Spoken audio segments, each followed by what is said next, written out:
وسلم. اللهم صل على سيدنا ومولانا محمد صاحب التاج والمعراج والبراق والعلم دافع البلاء والوباء والكحط والمرض والألم، اسمه مكتوب مرفوع مشفوع منقوش في اللوح والقلم. سيد العرب والعجم، اسمه مقدس معطر مطهر منور في البيت والحرم. شمس الضحى بدر الدجى صدر العلا نور الهدى كهف الورى مصباح الظلم. جميل الشيم شفيع الأمم صاحب الجود والكرم. والله عاصمه وجبريل خادمه والبراك مركبه والمعراج سفره. وفوق سدرة المنتهى مقامه وقاب قوسين مطلوبه والمطلوب مقصوده والمقصود موجود. سيد المرسلين خاتم النبيين شفيع المذنبين أنيس الغريبين رحمة للعالمين. راحة العاشقين مراد المشتاقين شمس العارفين سراج السالخين مصباح المقربين. محب الفقراء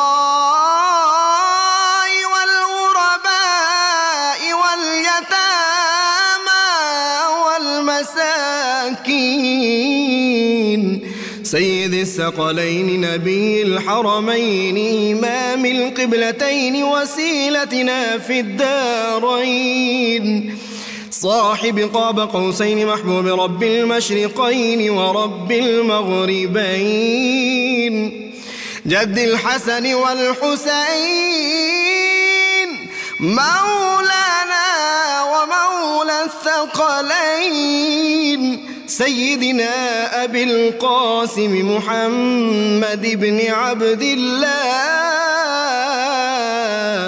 نور من نور الله.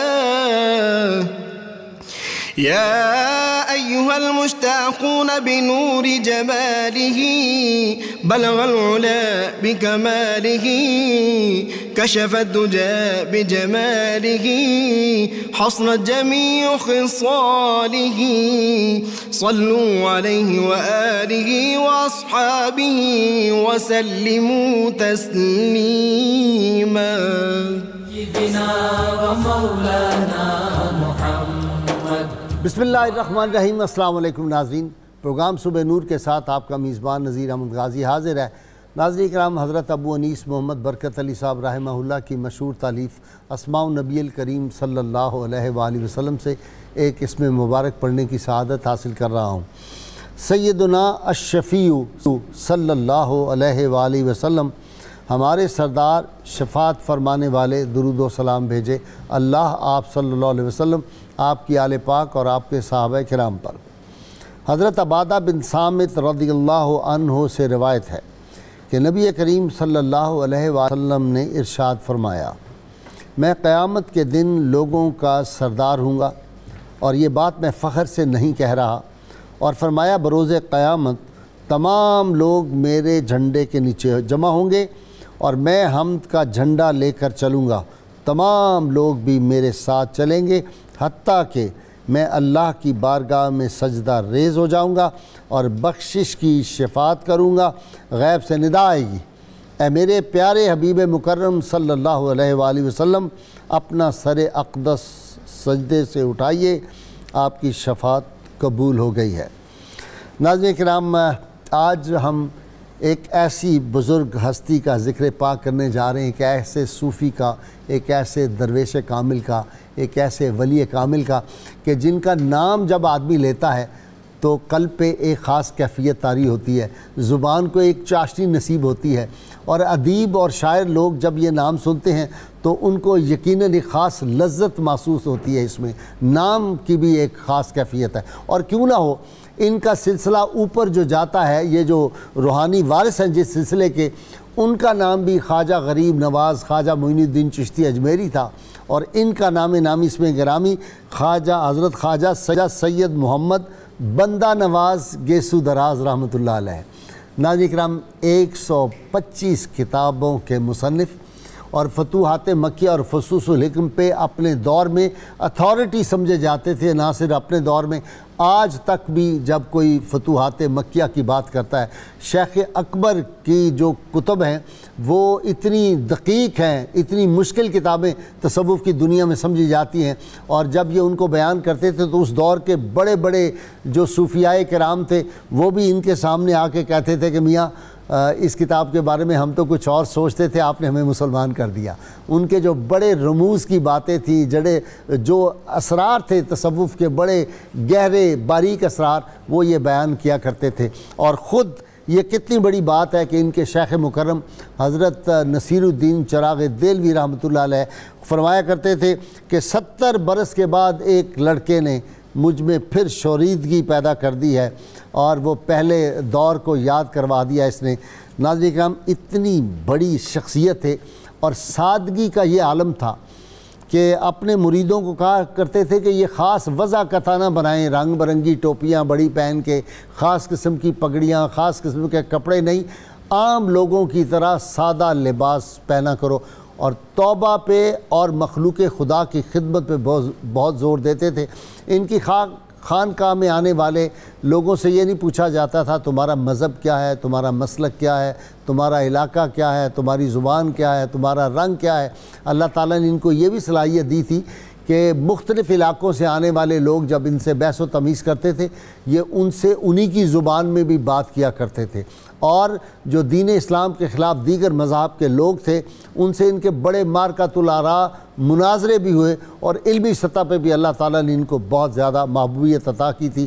پھر ان کا کمال یہ تھا کہ انہوں نے حضرت ابو نجیب سہروردی رحمۃ اللہ علیہ کی جو عربی زبان میں کتاب تھی آداب المریدین، اس کا بھی انہوں نے ترجمہ جو تھا اور شرح لکھی تھی، اور فصوص الحکم کی انہوں نے شرح بھی لکھی، اور کافی کتابوں جو تھی بڑی اس دور کی مشہور کتابیں ان کی شرح بھی انہوں نے لکھی۔ اور پھر کمال یہ تھا کہ جو لوگ ان کی بارگاہ میں آ جاتے تھے تو جس طرح حضرت خواجہ غریب نواز رحمۃ اللہ علیہ نے لاکھوں لوگوں کی تقدیریں بدل دی تھی، اسی طرح بندہ نواز گیسو دراز رحمۃ اللہ علیہ نے بھی بڑے لوگوں کو، ہزاروں لوگوں کو دامن مصطفیٰ صلی اللہ علیہ وسلم سے وابستہ کر دیا۔ کمال کی بات ایک یہ تھی کہ جب یہ کسی کو مرید کرتے تھے تو یہ کبھی جو معیار تھا، معیار پہ کمپرومائز نہیں کیا کرتے تھے۔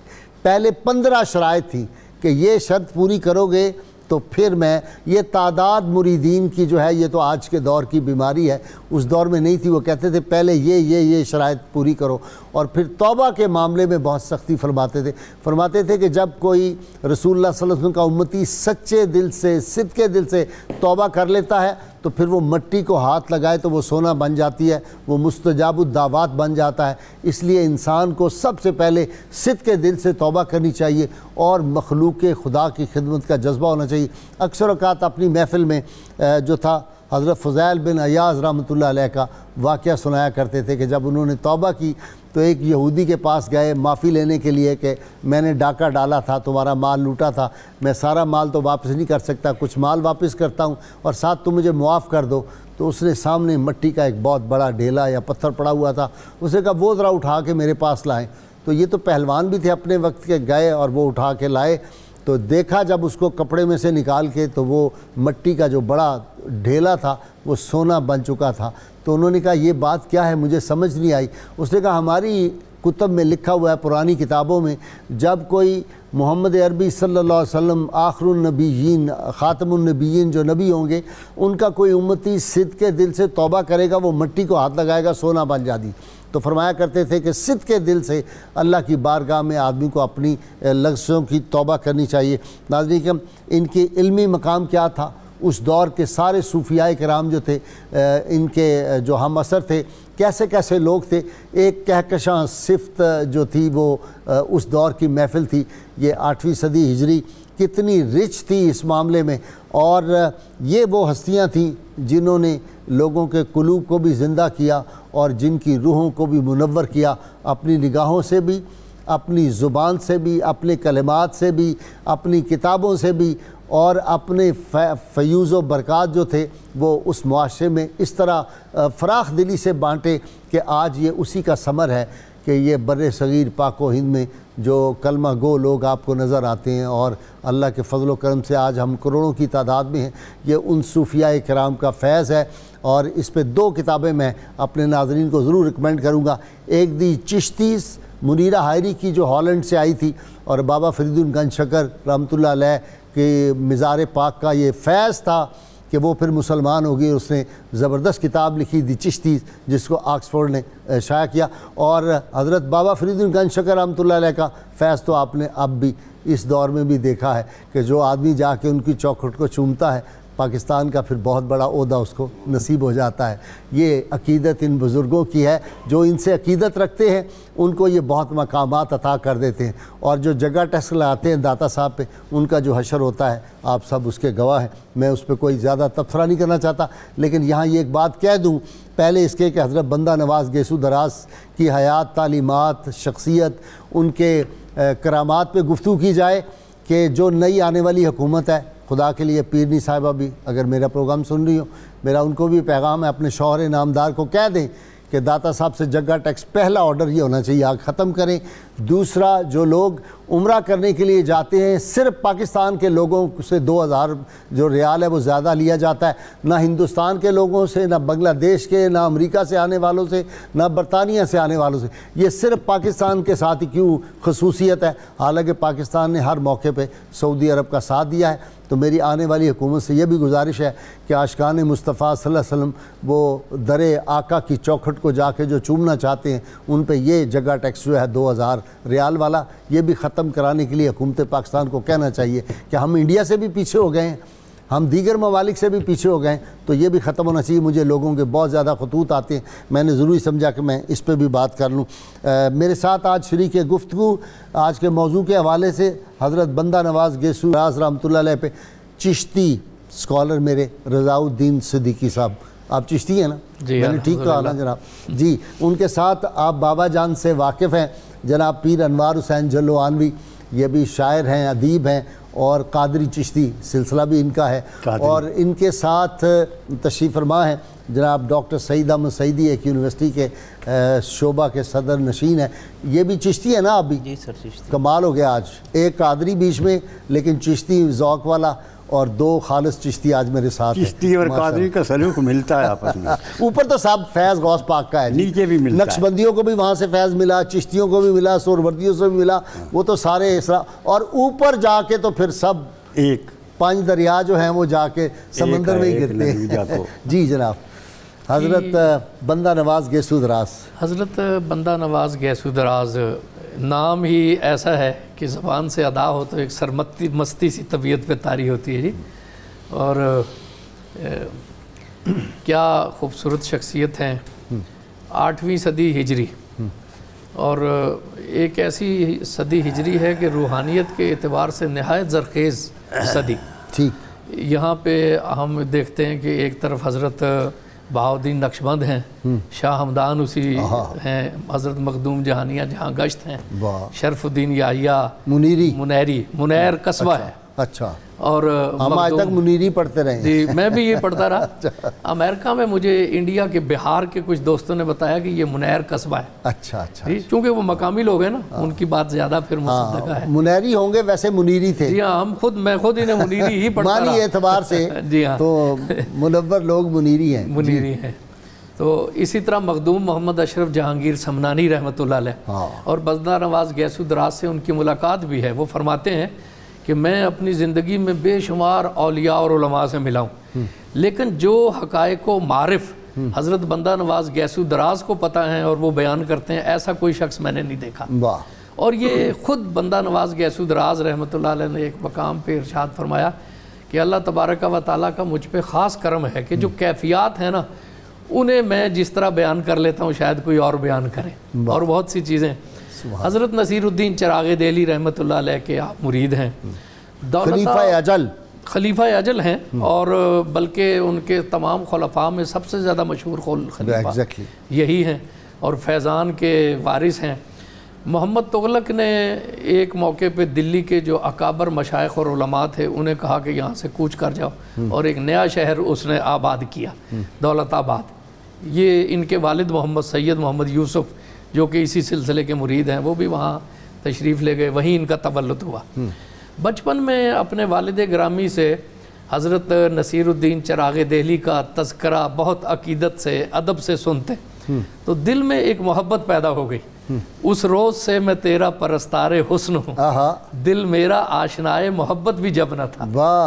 تو وہ بچپن سے ہی. اور یہ دیکھیں کہ حضرت خواجہ نظام الدین اولیاء کے تذکرے میں بھی یہ بات ملتی ہے کہ وہ بچپن سے بابا صاحب کا نام سن کے گرویدہ تھے. سبحان اللہ. پھر حالات ایسے ہوئے کہ ان کی والدہ ہجرت کر کے دوبارہ دلی آ گئے، اور یہاں پھر انہیں اپنے بڑے بھائی کے ساتھ حضرت نصیر الدین چراغ دہلی کی زیارت کا شرف بھی حاصل ہوا، اور حضرت کے ارادت میں بھی داخل ہوئے جی، اور سب سے مکرم مرید بن گئے. وہ قول آپ نے حضرت شاہ نصیر دہلوی کا سنایا کہ آج 70 سال کے بعد ایک جوان نے مجھ میں شوریدگی پیدا کر دی اثر جی.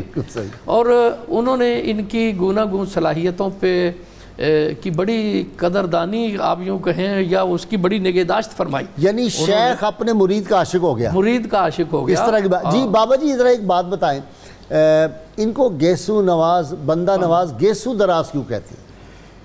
اس کا وجہ تصویریہ تو میں عرض کروں گا جی ارشاد، لیکن پہلے میں تھوڑا سا یہ عرض کرنا چاہتا ہوں کہ جیسے حضرت خواجہ نظام الدین اولیاء اور ان کے صادق الیقین مرید امیر خسرو کا آپس میں تعشق ذاتی تھا، ایسے ہی حضرت خواجہ نصیر الدین چراغ دہلوی اور حضرت بندہ نواز گیسو دراز کا آپس میں تعلق ذاتی تھا. واہ واہ واہ، بالکل وہی انداز لگتا ہے. لیکن کمال یہ ہے اللہ کی شان کہ حضرت خواجہ نظام الدین کی طرف سے اگر خرقہ خلافت ملا ہے تو حضرت چراغ نصیر الدین دہلوی کو، نہ کہ حضرت امیر خسرو کو. میں بتا دیتا لیکن وقت زیادہ لگ جائے گا کہ کیوں اللہ چاہے نظام چاہے امیر کو پر اللہ چاہے نصیر کو. ذالک فضل اللہ یؤتی من یشاء. خواجہ امیر کو چاہتا ہے اور مولا نصیر کو چاہتا ہے. وہ جب بھیجے نا دونوں ان کے پاس حضرت ابو علی شاہ قلندر کے، تو خواجہ نظام پاک نے کہا کہ وہاں جانا اور جا کے بڑے ادب سے کوئی شعر و شاعری نہ کرنا، وہاں ادب سے بیٹھ جانا. جب گئے تو وہ دودھ کا پیالہ پی رہے تھے، اور ظاہر ان کی داڑھی بڑی ہوئی تھی اور جس طرح وہ ابو علی شاہ قلندر کی حالت تھی قلندروں والی، تو انہوں نے دودھ کا پیالہ پیش کیا امیر خسرو کو. تو انہوں نے کہا نہیں حضرت میں نے تو پیا ہوا ہے. وہ نفیس طبیعت تھے. انہوں نے نصیر الدین چراغ دہلوی کو انہوں نے کہا بسم اللہ الرحمن الرحیم، سارا پیالہ دودھ کا پی گئے. تو ابو علی شاہ قلندر نے کہا کہ نظام چاہے امیر کو پر اللہ چاہے نصیر کو. پھر سلسلہ نصیر الدین چراغ دہلوی سے چلا ہے. تو جیسے تعشق تھا ابتدا سے چلا آ رہا تھا، دادا پیر اور حضرت امیر خسرو میں تھا، ایسے ہی یہ تعشق ذاتی جو تھا حضرت خواجہ نصیر الدین دہلوی میں اور حضرت بندہ نواز گیسو دراز میں تھا. گیسو دراز کی وجہ ایک دو تسمیہ ہیں. جی دو بتائیں. ایک تو یہ ہے کہ ہمیشہ مرید اپنے پیر کا مؤدب اور ان کے ساتھ مخلص اور اپنی ہستی کو ان کی ذات میں گم کرنے کے تجسس میں رہتا ہے، اور جب تک اپنی ہستی کو نہیں مٹاتا محبوب کی کرم نوازی اسے بہرہ نہیں ہو سکتا. واہ. چنانچہ آپ اس زمانے میں جیسے آج کل رکشہ وغیرہ ہوتا ہے، وہاں پالکی میں سواری کی جاتی تھی. چنانچہ حضرت خواجہ نصیر الدین شاہ دہلوی چراغ کو جب پالکی پہ اٹھایا گیا، 3 تو اور تھے، چوتھے حضرت بندہ نواز تھے. ابھی تک گیسو دراز کے نام پاک سے مسمہ نہیں ہوئے تھے. اچھا. وہ اللہ کی شان کہ آپ کی زلفیں چونکہ دراز تھیں، گیسو دراز تھے. یہ بکھری ہوئی سی زلفیں، یہ کھلے کھلے سے گیسو، میرے ہاتھ سے سورتے کچھ اور بات ہوتی. یہ میں نے کچھ ترمیم کے ساتھ جو میرے ذہن میں آیا مجھے سمجھ آ گیا. تو چنانچہ چند میل جب منزل مشوق تک پہنچے، راستے میں جو آپ کے بال تھے وہ حضرت حافظ شیرازی فرماتے ہیں اے صبا مکن مشبث سر زلف آں پریرا کہ ہزار جان حافظ بستہ بدار تار بوبے. اے صبح کی ہوا میرے محبوب کے بالوں کو شانہ نہ دے، کنگھی نہ دے، کیونکہ ایک ایک بال سے ہزار ہزار عاشقوں کی جانیں چمٹی ہوئی. ہائے ہائے وابستہ ہیں، وابستہ ہیں. وہ اگر بکھریں گی تو ان کو پریشانی کا سامنا کرنا پڑے گا. لیکن محبوب کی راہ میں جو پریشانی ہوتی ہے وہ میرے دادا پیر سائیں شیر پاک فرماندے ہیں اونا دکھاں تو واری جنہ یار ملایا. ہاں جی، یار دکھاں تھی ملدہ سکھی پہ پچھتامن. واہ واہ واہ. یعنی جیسے کہ حضور پاک صلی اللہ علیہ وسلم نے فرمایا تھا، وہ ایک لڑکے کو اس نے کہا یا رسول اللہ میں آپ سے محبت کرتا ہوں، تو فرمایا بصائب و آلام و تکالیف برداشت کرنے کے لیے تیار ہو جاؤ. تو تکالیف ہوئی، لیکن آپ ادب کے پیش نظر اپنے پیر کی غلامی میں وہ سفر طے کرتے گئے، اور اپنی درد اور تکلیف کا ذرہ احساس تو تھا لیکن ذرہ پر اظہار نہ کیا. جب اترے تو آپ کے ابھی بال الجھے ہوئے تھے، تو آپ نے دیکھا پیر کامل نے کہ میرے مرید نے تو اپنی تکلیف کا اظہار نہیں کیا اور میرے آرام پہ سب کچھ قربان کر دیا. اور یہاں نمازیں بھی قربان کر دی تھی کی جاتی ہے محبوب کے آرام پر. اور یہ سنت ہے مولا کائنات حضرت کی. بلکہ آپ نے فرمایا اے محمد گیسو دراز آمدائی. اے محمد تیرے تو گیسو لمبے ہیں، بس وہاں سے یہ گیسو دراز آپ کا نام پڑ گیا. یا خود آپ فرماتے ہیں حضرت گیسو دراز کہ حضور چھت پہ سوار تھے اور آپ نے خادم کو بھیجا کہ محمد سید محمد کو بلا لاؤ. چنانچہ وہ شخص آیا تو بہت سے لوگوں نے کہا کہ میرا نام بھی سید محمد ہے. وہ پھر واپس چلا گیا تو آپ نے فرمایا نہیں، میں اس سید محمد کو بلایا ہے جن کے گیسو دراز ہے. چنانچہ وہاں ریاض خیر آبادی کا ایک شعر آ گیا بڑا زبردست، سنا دوں آپ کا. آج تینوں ایسے ہیں جن کا بڑا شعری ذوق ہے. ماشاءاللہ. جب کہہ کے ریاض اس نے سر بزم پکارا، بن بن کے کئی لوگ اسی نام کے اٹھے. واہ واہ واہ واہ. کیونکہ نام سے بھی بخشش ہو جاتی ہے. جب نام سے بخشش ہو جاتی ہے تو جو نامی کے ساتھ اسم سے بخشش ہو جاتی ہے، جو مسمہ کی ذات میں گم اور محو ہو جائے تو وہ کیوں نہ یار کے ساتھ دنیا میں بھی رہے اور دین میں بھی رہے. شعر حضرت شاہ نصیر کا جو انہوں نے ان کے بارے میں کہا گیسو کے حوالے سے. جی وہ نصیر الدین شاہ صاحب نے فرمایا تھا آپ کے پیر کامل نے. کمال یہ ہے کہ پیر اپنے مرید کی تعریف یوں کرے. آپ نے فرمایا ہر کے مرید سید گیسو دراز شد. جو گیسو دراز کا مرید ہو گیا، فرمایا کہ واللہ خلاف نیست کے وہ عشق باسد. واہ واہ واہ واہ واہ واہ. جو گیسو دراز کا مرید ہوگا وہ عاشق ہوگا. اور حالانکہ بزرگان اچھا یہ وہی دور تھا پھر پیر مریدوں کی تعریف کرتے تھے، اب یہ دور ختم ہو گیا. جی سیدی صاحب ان کا ظرف بڑا اعلیٰ ہوتا تھا، یہ سمندر تھے یہ لوگ. بے شک جی. حضرت بندہ نواز گیسو دراز رحمۃ اللہ علیہ پر گیسو کی بات چلی ہے تو ایک شعر میں بھی گزارش کر دوں. لام نستعلیق کا ہے اس بت خوش خط کی زلف، ہم تو کافر ہوں اگر بندے نہ ہوں اسلام کے. واہ واہ واہ واہ واہ واہ واہ واہ سبحان. حضرت بندہ نواز گیسو دراز رحمۃ اللہ علیہ. اور سن لو، زلف لٹکائے ہوئے جب وہ سر بازار چلا. واہ واہ. زلف لٹکائے ہوئے جب وہ سر بازار چلا، ہر طرف شور ہوا مار چلا مار چلا. مار دوسرے معنوں میں بھی ہے، سانپ کے معنوں میں بھی. مار کا معنی سانپ بھی ہے. جی اچھا، حضور علی حضرت بندہ نواز گیسو دراز رحمۃ اللہ علیہ کی شخصیت کے مختلف پہلو ہیں. ایک تو آپ نے فرمایا کہ مرشد کو جس طرح مرید سے محبت تھی، یہ محبت دونوں طرف سے تھی، تعشق ذاتی جس کی طرف پیر صاحب نے اشارہ کیا.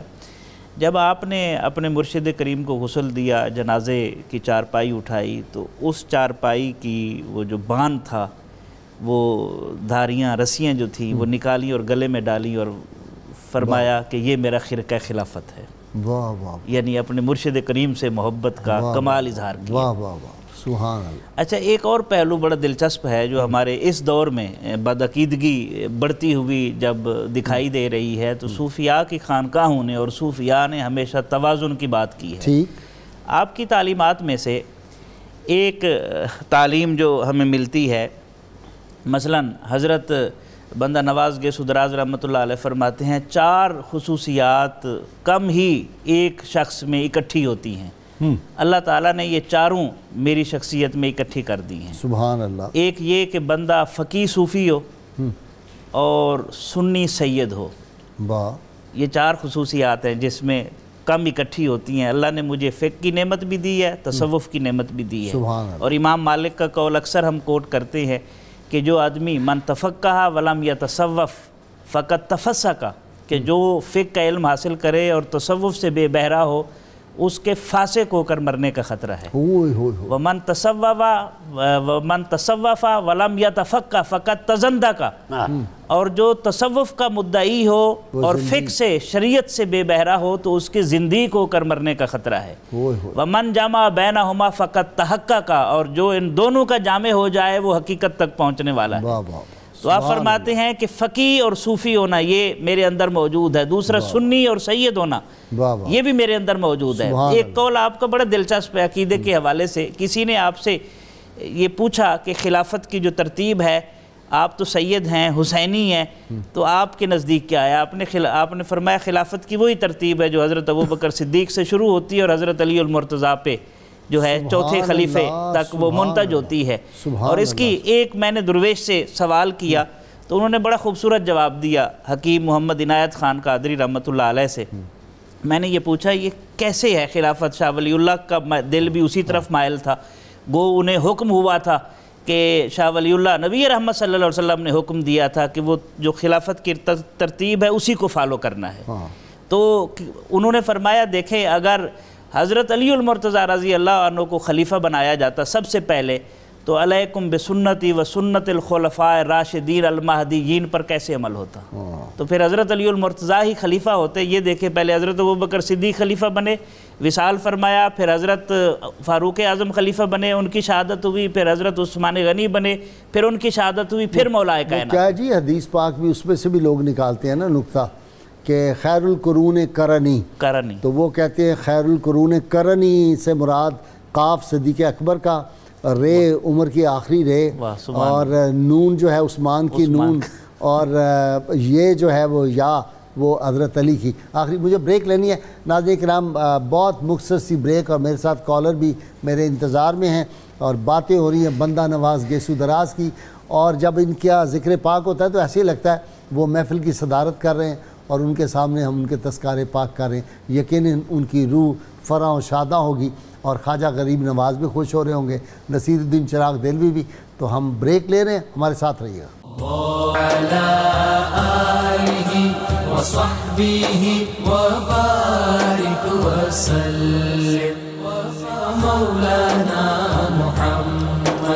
ویلکم بیک ناظرین کرام. پہلے کالر میں لے لوں. جی السلام علیکم. السلام علیکم.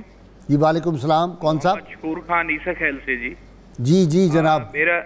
میرا سوال یہ ہوگا جی، چشتیہ سلسلہ کا جو آپ نے ذکر کیا ہے، یہ پاکستان میں چاروں صوبوں میں کہاں کہاں ان کے آرام گاہیں واقع ہیں اور ان کے سلسلے کہاں کہاں چل رہے ہیں؟ یہ ذرا پلیز. یہ تو سارے پاکستان میں ہی ہیں اپنا نیازی صاحب.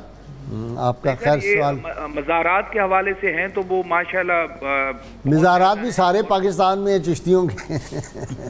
بابا صاحب کا فیض سارے بڑے صغیر سب سے بڑی ہستی بابا فرید الدین گنج شکر ہیں جو پاکستان والے علاقے میں. جی بالکل ٹھیک ہے. نیکسٹ کالر دے جی. السلام علیکم. وعلیکم السلام. جی